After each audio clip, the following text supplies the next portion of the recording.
Bonjour tout le monde. Alors moi, comme je ne suis pas politique, j'ai que 5 minutes. Merci. Alors, je vais essayer en 5 minutes d'aller très vite. Ce que je voudrais vous proposer, c'est en fait un programme de travail. C'est qu'on essaye de voir ensemble ce que pourraient être les 3 grands axes, les 3 grands points d'un programme de gauche sur le travail et l'emploi. En quelque sorte, les 3 défis auxquels on est confronté, non seulement nous, mais aussi le gouvernement, tout notre pays. Il me semble que le premier défi, c'est la capacité à traiter ensemble, j'ai envie de dire comme notre président, en même temps, la double crise de l'emploi et du travail.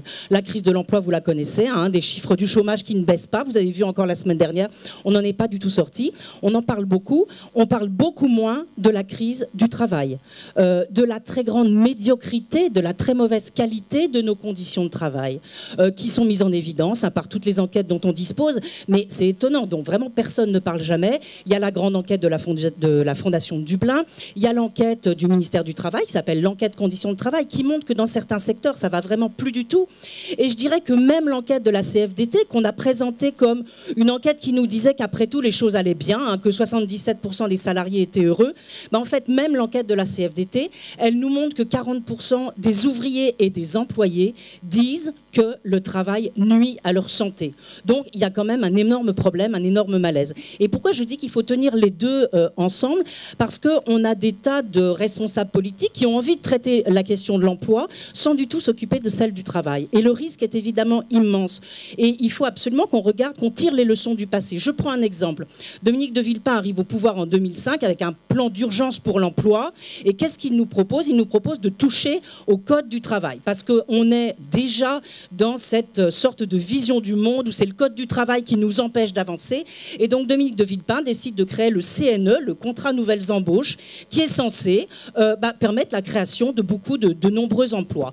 En quoi ça consiste? Ça consiste à ne plus appliquer les règles relatives au licenciement pendant 2 ans pour les petites entreprises. Et alors, ce qui me semble très intéressant, hein, vous entendez parler aujourd'hui de flexicurité, ce qui me semble très intéressant, c'est qu'aujourd'hui on reparle de flexicurité. Eh bien, Dominique de Villepin nous disait qu'avec le CNE, c'était l'introduction de la flexicurité en France.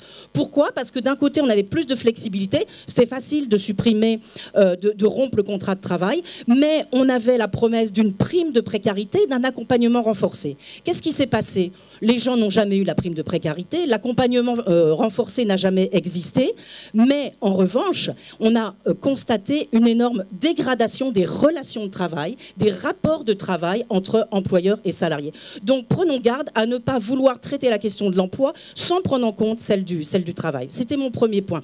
Deuxième point pour un grand programme de gauche autour du travail et de l'emploi. C'est évidemment la création d'emplois. Je crois qu'on n'en a pas assez parlé pendant la campagne et qu'il aurait fallu dire de façon beaucoup plus nette, c'était dans le programme de Benoît Hamon, mais il aurait fallu dire de façon beaucoup plus nette que notre obsession allait être de créer des emplois grâce à la transition écologique et donc de résoudre en même temps à la fois la question écologique, la question sociale et la question de l'emploi.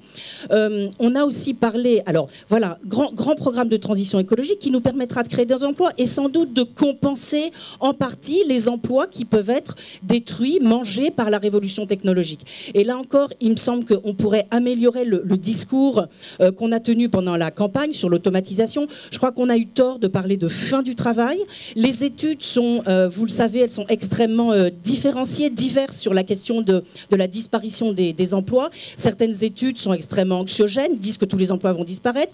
D'autres disent que non, on en aura, ça sera peut-être un petit peu plus supportable. Mais en tout cas, toutes les études disent que l'emploi va considérablement se transformer. Donc notre défi, c'est vraiment de comprendre comment on va accompagner cette gigantesque transformation, pour une fois, sans laisser les gens de côté, comme on l'a fait durant les 30 dernières années avec les restructurations qu'on n'a absolument pas su accompagner. Et puis le troisième et dernier point de ce grand programme de gauche, il me semble que c'est le partage du travail. Vous savez que beaucoup d'économistes nous disent que, mais non, on ne peut pas partager le travail, ça ne se partage pas. Mais bien sûr que si, le travail se partage. Et je voudrais vous citer un chiffre pour vous montrer les différentes manières qu'on peut avoir de partager le travail. En Allemagne, entre 1994 et 2014, on a créé 4 millions d'emplois. 4 millions d'emplois. avec le même nombre d'heures de travail.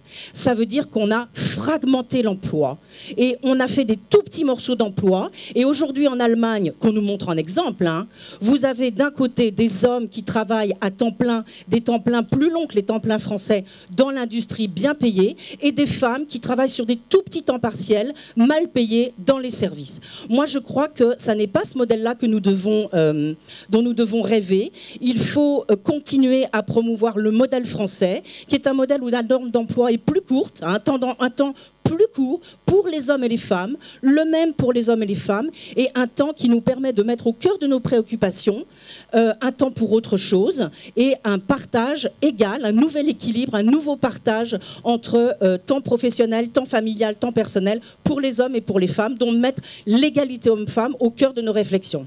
Merci beaucoup et bon travail.